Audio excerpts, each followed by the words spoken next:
سلام زخبركم تخاتلتنا كم يصنحكم امباركس نايز ساعت زي زينا حيتلكم مسيلخو مجمرتاغن ارست زينا بزعبا علاماتاتو زين الصورس نامراو كينات ميدياتات اثيوبيا ابلالي ودبن بحرن ايرترا نچاينا خسلل زفتنا اول سراويت امريكا نبر تاثيرو شلمات نوبل سلام 2023 ابكيدن اتركب تحلقيت مسلات توهيبو سنة سرعات بهراو حزن تግራይ ميت እናታ ገብረ ከምዘሎ ተሓቢሩን ካልኦትን ዝብሉ ዜናታት ሒዝና መጽናኩም ኣለና ሰናይ ምክትታል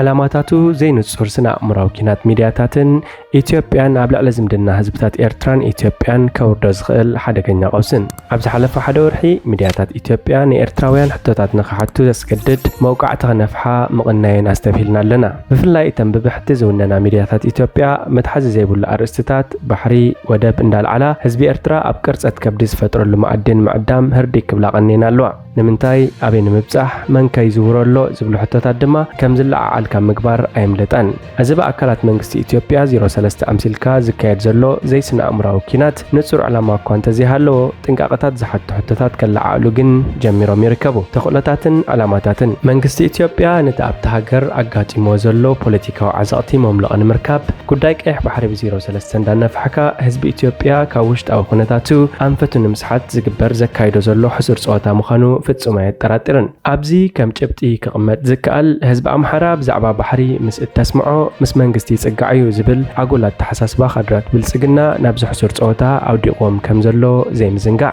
اتن مس كفل صتا اثيوبيا طبق زمدنا زلون ميدياتات دما نتبع حلفت منغستي زوهابن زلو ناي انفت نمسحات زيناتات كمزلو بمقوح ابلع لحزب ايرترا ناي سنا امراوي كينات بمخفات اب ايرترا زي مرقا مفتار هرديق امبال تسميدان يركبا بزي مس اكلات منغستي انا توهادكا زكايد زلو ناي سنا امراوي كينات بعند راسو بمنبرحن تأزازن منغست إثيوبيا أم مكياد كم زركب لومي بنتصور تقوهيدولو بتوسخي منغست إثيوبيا مسها آقرات معراب زيسانحو زي مرداء مفتح أنصار منغست إيرترا ألوتا مرغزيتات زلوهم بوليسيتات كحس كم زدلي زرقيو تأباياتون يوم بفلاي مرغزيتات منغستات أمريكان إيروبان أو الساني ICHREE مس إن ملكات آقرات معراب كم منغست إثيوبيا خصبئيوت سنحا ناي بوليسي لوتي زرخباي مسلا أزي أنصار إيرترا زغنعه نايسنا أمراو كينات مبار سوقلو بحاورز مزايكونن كوردو زخلو حدقنا قوسي قداماي بفلاي ميدياتات إثيوبيا كابت جميرن أوزلوا ناي كل قعزو قلتيفن مزي الدبا أمانغو هزبتات إيرتران إثيوبيان تفاتير زيس أنحا وهود ناي سرح دلدل ناي مفراس تخلو قلي لايك خونني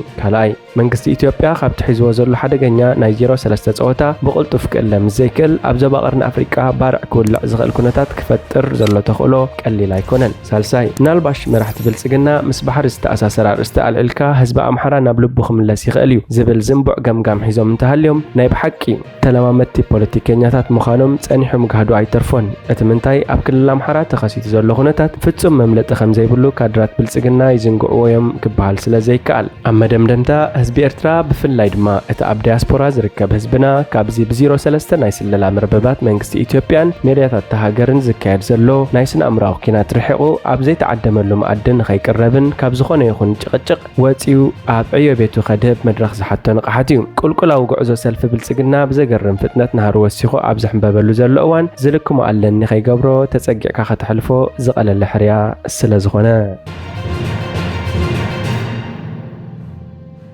سنة سرعات بهيرا وحزن كل التقراي نمكياد ميت إنها تقبر خمزلو تحبيرو سنة سرعات بهيرا وحزن مردق زخرن سواءتن حربنياتات تقراي تقبارا ونمكبار كاب كل الكساب تابعا استفلاليو كميتاتات تداليوم ميت يكايدولو سنة سرعات بهيرا وحزن مردن زخرن سواءت حربنياتات تقراي بزوطة مرها قبر مسرات نمفتسام ببرك خلل استدالو عوي كوميتي اب تحتي استفلاليو كوميتاتات كمزلو خوينوم اتسنة سرعات بأقبابو نخفتسام كساب تابعا زلقا من كسقاسنا تخيدا خمزركب أبزواتاتن ورداتاتن تقراي أبقاترن كتمان زلو أكالات بموكاس بيت صحفة قديات كوميونيكيشن أملكيتو أبسنا سرعات بهيرا وحزن مردن زخرن سواءت حربنياتات تقراي أدهي بزوات ممرحي عمي أميت إنها تقبرلو خمزركبن ቅድሚ እዋንን ድሕርን እቲ ስነ ስርዓት ክግበሩ ዝግብኦምን ዘይግብኦምን ተግባራት ይዝትየሎምን ምትእምማን ይግበረሎምን ከም ዘሎን ኣብ ዝወፁ መፈጸሚ ትልምታት እውን ሚጥ እናተኻየደ ከም ዝርከብ እዩ ተሓቢሩ ዘሎ። ጀጋኑ ደቂ ህዝቢ ዝወደቕሉ ክቡር ዕላማ ብምሕንጋጥ ኣብ ዳርችኡ ንምብጻሕ ቃልና ብምሕዳስ ንሕውየትን ብራኸን ትግራይ ክንምርሽን መስዋዕቶም ደበስ ዝኾኑ ስራሓታት ብምስራሕ ክዝከር ከም ዝግባእን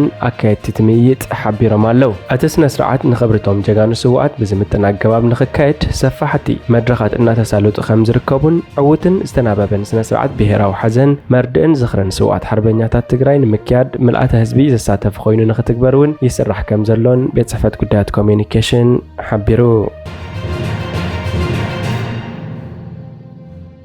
ንቻይና ክስልል ዝፈተነ ኣባል ሰራዊት ኣሜሪካ ነበር ተኣሲሩ።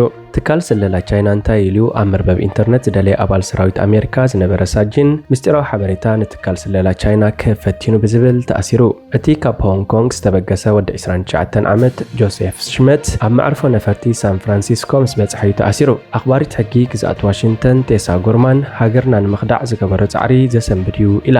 ጆሴፍ ሽመት ካብ 2015 ክሳብ 2020 ንጡፍ ወታደር ሰራዊት ምክልኻል ኣሜሪካ ነይሩ። ዝበዝሕ ግዜ ኣብ ምዕራባዊ ዋሽንግተን ኣብ ጆይንት ቤስ ሉዊስ ማክቾርድ ዘገልገለ ሽመት ከበቲ ምስጢራዊ ሰነዳትን ሓበሬታታትን ኣሜሪካ ይረኽቦም ነይሩ። ሰነዳት ቤት ፍርዲ ሃገራዊ ምስጢር ድሕንነት ኣሜሪካ ንቻይና ሓሊፉ ንምሃብ ብዙሓት ሰነዳት ከም ዘዳለወን ኣብ ጎግል ከም ዝደለየን የመልክቱ። ንሱ ብኸመይ ናብ ቻይና ብምውፃእ ንቆንስላ ቻይና ኣብ ቱርክን ኣገልግሎት ስለላ ቻይናን መርማሪ ኮይኑ ኣገልግሎት ክህብ ከም ዝኽእል ብኢንተርኔት መጽናዕቲ ከም ዝገበረ ተገሊጹ። ናብቲ ኣብ ኢስታንቡል ዝርከብ ቆንስላ ልኢኽዎ ኣብ ዝተባህለ ኢሜይል ንኸበቲ ምስጢራዊ ሰነዳት ተበጻሕነት ኣለኒ፣ እዚ ሓበሬታ ንኸካፍለኩም ዝከኣል ተኾይኑ ንዝኾነ መንግስታዊ ኣካል ከዛርብ ደሊ ይብል። ካብዚ ብተወሳኺ ኣብ ማይክሮሶፍት ከበድቲ ምስጢራት ዝብል ኣርእስቲ ዝሃቦ ሰነድ ከም ዝዓቀበውን እቲ ክስ የመልክት። ኣኽበርቲ ሕጊ ኣርእስቲ ናይቲ 23 ገጻት ዘለዎ ሰነድ ብቋንቋ ቻይና ዝተረፈ ኩሉ ግን ብእንግሊዝኛ ከም ዝተጻሕፈ ገሊጾም። ካልእ ዝዓቀቦ ሰነድ ድማ ንመንግስቲ ቻይና ዝካፈል ጠቓሚ ሓበሬታ ዝብል ስያሜ ኣለዎ። መርመርቲ ሓቀኛታት ሰለልቲ እንታይ ዓሙ ብኸመይ ከይምልምሉ ዝብል ሓዊሱ ምስ ስለላ ርክብ ዘለዎም ኣርእስቲ ኣብ መርበብ ሓበሬታታት ከም ዝደለየ ሓቢሮም። ጆሴፍ ሽመት ኣብ ሰራዊት ኣሜሪካ ዝነበሩ ኣገልግሎት ምስ ኣብቅዐ ንኣስታት ሓደ ወርሒ ናብ ቱርክ ኸይዱ ጸኒሑ ድማ ናብ ቻይና ዝኸደ እንትኾን ክሳብ ዝሓለፈ ዓርቢ ኣብ መዕርፎ ነፈርቲ ሳን ፍራንሲስኮ ኣብ ቀይዲ ዝኣትወላ ዕለት ናብ ኣሜሪካ ይተመርስን ጸኒሑ። ኣኽባሪት ሕጊ ግዛኣት ዋሽንግተን ቴሳ ጎርማን ኣባላት ሰራዊትና ንሃገርናን ሕገ መንግስትናን ንምክልኻል ቃለ ማሕላ ፈጺሞም እዮም። ብመንጽር እዚ ተግባር ናይ ዝገዲም ኣባል ሰራዊት ኣሜሪካ ዘሰንብድ እዩ። ሓበሬታ ሰራዊት ምክልኻል ሃገር ክህብ ምፍታኑ ጥራሕ ዘይኮነስ ናይ ወጻኢ ጸላእቲ ውሑሳት መርበባት ኮምፒዩተር ክፍሊ ምክልኻል ሃገርና ክረኽቡ ዝሕግዝ ሓበሬታ እውን እዩ ኢላ። ሽመት ሓበሬታ ሰራዊት ምክልኻል ሃገር ሓሊፍካ ንምሃብ ብምፍታንን ሓበሬታ ምክልኻል ሃገር ብምዕቃብን ተኸሲሱ ኣሎ። ገበነኛ ኮይኑ እንተተረኺቡ ማእሰርቲ 10 ዓመታት ይጽበዮ። ሽልማት ኖቤል ሰላም 2023 ኣብ ቀይዲ ንእትርከብ ተሓላቒት መሰላት ተዋሂቡ። ኮሚቴ ሽልማት ኖቤል እዚ ዓመት ወግዓዊ ክኸውን ጀሚሩ ኣሎ። ሽልማት ኖቤል ሰላም እዚ ዓመት ዝተዓወተት ድማ ኢራናዊት ተሓላቒት መሰላት ደቂ ኣንስትዮ ናርገስ መሐመዲ ኮይና። ናርገስ መሐመዲ ምክትል ሓላፊት ናይቲ ብተዓዋቲት ኖቤል ሰላም 2003 ዝነበረት ሽሪን ኤባዲ ዝተመስረተ ማእከል ተጠባቕቲ ሰብኣዊ መሰላት እያ። ንሳ ኣብ 2011 ዓመተ ምህረት ጀሚሩ ሓያለ ማእሰርቲ ከጋጥማት ፀንሐት ኮይና ኣብዚ እዋን እዚ ፕሮፓጋንዳ ብምዝርጋሕ ኣብ ቴህራን ኣብ ዝርከብ ዕሉል ቤት ማእሰርቲ ኤቨን ተኣሲራ ትርከብ። ቢቢሲ ሓንቲ ኣብ መላእ ዓለም ካብ መንጎ ዘለዋ 100 ኣነቓቓሕን ፀለውትን ደቂ ኣንስትዮ ዓመት ገይሩ ሓሪዋ ነይሩ። ኮሚቴ ሽልማት ኖቤል ተባዕ ቃልሲ ናርገስ መሐመዲ ብኣዝዩ ዓብዪ ዋጋ ዝመፀዩ ኢሉ። ሓላፊት ኮሚቴ ኖርዌጅያን ኖቤል በሬት ሬይስ ኣንደርሰን ስርዓት እቲ ሃገር ኢራን ብድምር 13 ግዜ ኣሲርዋ 5 ግዜ ፈሪድዋ ብድምር ን31 ዓመት ማእሰርቲ ፈሪድዋ እዩ ክትብል ተዛሪባ። ናርገስ መሐመዲ ክሳብ ሕጂ ኣብ ቤት ማእሰርቲ እያ ዘላ እውን ኢላ። ኮሚቴ ኖቤል ሽልማት ሰላም ንናርገስ መሐመዲ ክሽልም ዝወሰነሉ ምክንያት ኣብቲ ሃገር ብደቂ ኣንስትዮ ዝምራሕ ልዕሊ ዓመት ዘቑፀረ ተቃውሞታት ድሕሪ ምክያድ እዩ። ኣብ ወርሒ መስከረም 2022 ማህሳ ኣሚኒ ዝተባሃለት ጓል 22 ዓመት መንእሰይ ኣብ ትሕቲ ቁፅፅር ናይቲ ዕሉል ፖሊስ ሞራል ኢራን ድሕሪ ምሟታ እቶም ተቃውሞታት ከም ዝበርትዑ ይዝከር። እቲ ናዕቢ ኣብ መላእ ሃገር ብቁልጡፍ ተዘርጊሑ ካብ ናጽነት ክሳብ ምፍራስ መንግስቲ ዝበጽሕ ጠለባት ክጋዋሕ ተሰሚዑ። ኢራናውያን ደቂ ኣንስትዮ ንመሸፈኒ ርእሰን ብሓዊ ብምቅጻል ደቂ ኣንስትዮ ህይወት ናጽነት ዝብሉ ጭርሖታት ዘስማዓሎም ምስልታት ኣዝዮም ኣዘራረብቲ ኮይኖም ምንባሮም ይዝከር። ሰበስልጣን እቲ ሃገር ነቲ ተቃውሞ ብጭካነ ክጭፍልቆ ብምኽኣሎም ድማ ሕጂ ሃዲኡ ይርከብ። ኮሚቴ ኖቤል ኢራን ንናርገስ መሐማዲ ኣብ ወርሒ ታሕሳስ ኣብ ዝካየድ ስነ ስርዓት ሽልማት ክትሳተፍ ካብ ቤት ማእሰርቲ ክፈትሓ ተስፋ ከም ዝገብር ገሊጹ።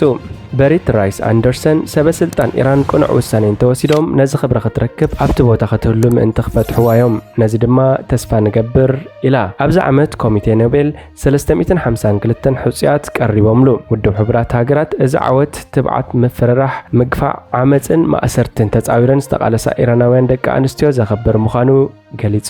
ወሃቢት ቃልቲ ውድብ ኤሊዛቤት ትሮሰር ብዝገበርኦ ነገር ይኹን ዘይተኸድንኦ ተገፊዐን ኣብ ልዕሊአን ዝቐንዐ ጽኑዕ ሕጋዊ ማሕበራውን ቁጠባውን ስጉምትታት እናወሰኸ ይኸይድ ኣሎ።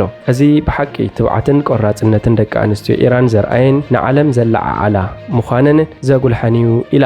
ኣብ ዝሓለፈ ዓመት ሽልማት ኖቤል ሰላም ዝተዓወተት ሓላፊት ማእከል ሲቪላዊ ሓርነት ዩክሬን ኦሌክሳንድራ ማቲቪችክ ንዓወት ናርገስ መሐማዲ ዘለዎ ሓጎስ ገሊጻ። ኣብ ኣዝዩ ዝተኣሳሰረ ዓለም ኢና ንነብር ዘለና።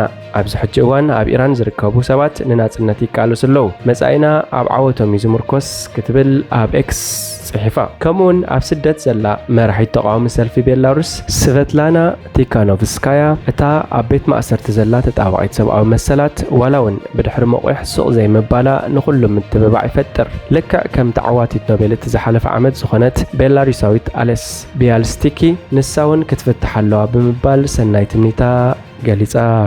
እምባርከስ ዝኸበርኩም ተኸታተልትና ናይዚ ሰዓት እዚ ዜናዊ መሰናድኦና ኣብዚ ፍጸም። ሓደሽቲ ዜናታት ንምክትታል ሳብስክራይብ፣ ሼር፣ ላይክ፣ ኮመንት ምግባር ኣይትረስዑ ኢኹም። ሰላም።